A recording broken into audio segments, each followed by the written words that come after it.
प्रयागराज की अधिवक्ता सहर नकवी ने की शबनम की फांसी की सजा को उम्र कैद में बदलने की मांग। शबनम की दया याचिका पहुंची यूपी गवर्नर के पास। गवर्नर ने यूपी गवर्नमेंट को रेफर कर दी। आपको बता दें, उत्तर प्रदेश अमरोहा की रहने वाली शबनम ने अपने प्रेमी सलीम के साथ मिलकर परिवार के 7 लोगों की बेरहमी से हत्या कर दी थी। उत्तर प्रदेश अमरोहा की रहने वाली शबनम ने अपने प्रेमी सलीम के साथ मिलकर अपने परिवार के 7 लोगों की बेरहमी से हत्या कर दी थी। इस हत्या में मरने वाले छोटे बच्चे से लेकर परिवार के कई सदस्य शामिल थे। अदालत ने इस घटना में शबनम और उसके प्रेमी सलीम को फांसी की सजा सुनाई है। इस घटना में अब एक नया मोड़ सामने आ गया है। प्रयागराज की रहने वाली एक महिला शहर नकवी अधिवक्ता ने गवर्नर को फरवरी 2021 महीने में अर्जी भेजकर शबनम की फांसी की सजा को उम्र कैद में बदलने की मांग की है। वहीं आरोपी शबनम की दया याचिका को पूरे गवर्नर के पास पहुंच गई है और गवर्नर आनंदीबेन पटेल ने यूपी सरकार के पास मामले को रेफर कर दिया है। प्रदेश के अमरोहा की रहने वाली शबनम अपने प्रेमी सलीम के प्यार में इस कदर पागल थी कि उसने अपने प्रेमी के साथ मिलकर अपने परिवार के 7 सदस्य को बेहद बेरहमी से कत्ल कर दिया। शबनम फांसी की सजा पाने वाली देश की पहली महिला होगी। शबनम की फांसी की सजा को आजीवन कारावास में बदल जाने की मांग को लेकर एक दया याचिका उत्तर प्रदेश आनंदीबेन पटेल के पास प्रयागराज की एक महिला अधिवक्ता ने दाखिल की है। इलाहाबाद हाई कोर्ट की अधिवक्ता सहर नकवी की ओर से सजा की मांग वाली अर्जी पर गवर्नर ने यूपी सरकार का पूरा मामले को रेफर कर दिया है। गवर्नर आनंदीबेन पटेल के निर्देश पर विशेष सचिव बद्रीनाथ सिंह ने यूपी के कारागार विभाग के प्रमुख सचिव को मामले को कार्रवाई के लिए सौंपा है। नियमों के मुताबिक सही निर्णय लिए जाने का आदेश दिया गया है। नकवी ने गवर्नर को फरवरी माह में अर्जी भेजकर शबनम की फांसी की सजा को उम्र कैद में तब्दील करने के लिए जाने की मांग की थी। इस अर्जी में अधिवक्ता ने महिला होने के नाते फांसी की सजा को उम्र कैद में बदलने की मांग की थी। अर्जी में कहा गया है कि देश में अब तक किसी महिला को फांसी की सजा नहीं दी गई है। अर्जी में दलील दी गई है कि शबनम को फांसी दिए जाने से पूरी दुनिया में देश की छवि खराब हो सकती है, इसलिए शबनम को उसके अपराध की सजा को बदल दिया जाए। अर्जी में शबनम के इकलौते बेटे 13 साल के ताज उर्फ बिट्टू का भी हवाला देकर सजा को उम्र कैद में बदलने की मांग की है। दया याचिका में कहा गया है शबनम को फांसी दिए जाने से उसके बेटे का भविष्य के ऊपर गलत असर पड़ सकता है।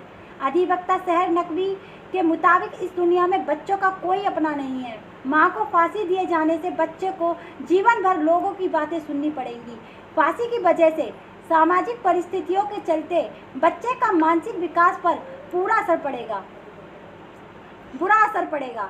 अर्जी में यह भी कहा गया है कि मां के अपराध की सजा बच्चे के लिए जाना कतई न्याय संगत नहीं होगा। गवर्नर सचिवालय ने अधिवक्ता नकवी की अर्जी को उचित कार्रवाई के लिए यूपी सरकार को भेज दिया है। अब इस प्रकरण में यूपी सरकार के कारागार विभाग के प्रमुख सचिव से नियमों के मुताबिक सही फैसला लेंगे। मिली जानकारी के इलाहाबाद हाई कोर्ट की अधिवक्ता सहर नकवी को आदेश की कॉपी मिल चुकी है। महिला अधिवक्ता का यह कहना है कि प्रमुख सचिव के यहाँ अब तमाम दलीलों को पुरानी नज़रों के आधार पर पैरवी की जाएगी।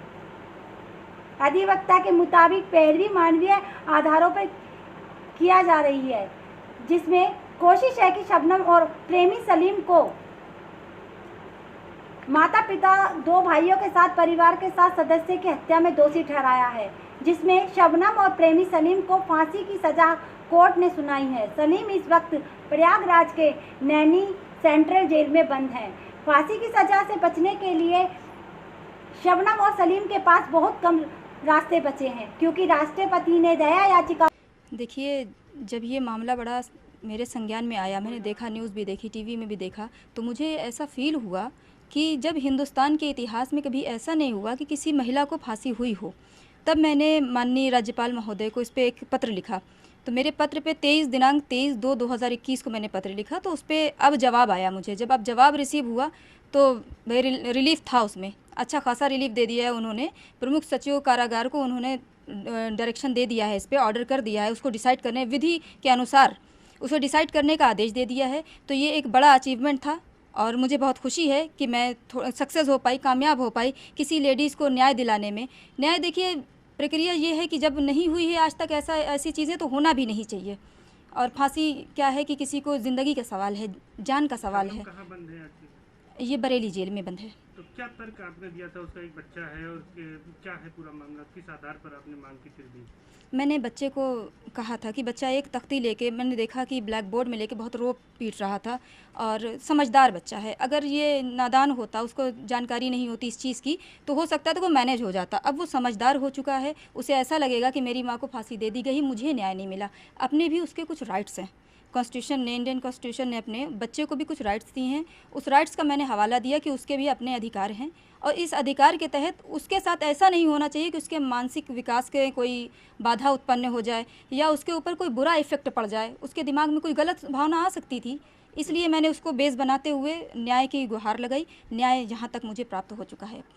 क्या लगता है कि लांछन कोई लगाएगा उसके बच्चे पर, ये सब भी प्रभाव पड़ सकता है? ये मैंने इस चीज़ को मेंशन किया है कि कल को बच्चे पे लांछन लगाया जाएगा, लोग ताने मसले करेंगे, तो वो जी नहीं पाएगा चैन से, और उसके दिमाग पे भी असर पड़ा सकता है, करियर पे भी बुरा असर पड़ेगा। किसी का करियर पूरी ज़िंदगी के लिए, आज इस औरत को फांसी हो जाएगी, चलिए मान लिया कि हो जाएगी, उसने अपराध किया, मानते हैं, लेकिन अगर इस सज़ा को मैंने यही मांग की है कि आजीवन कारावास में अगर बदल दिया जाए तो उसके बच्चे के मानसिक विकास पे या उसके करियर पे बुरा असर नहीं पड़ेगा। यही मांग की है हमने। तो प्रमुख सचिव कारागार इसको जो है डिसाइड करेंगे, आदेश होगा? जी, उनके लिए आदेश हो चुका है, वो डिसाइड करेंगे सर।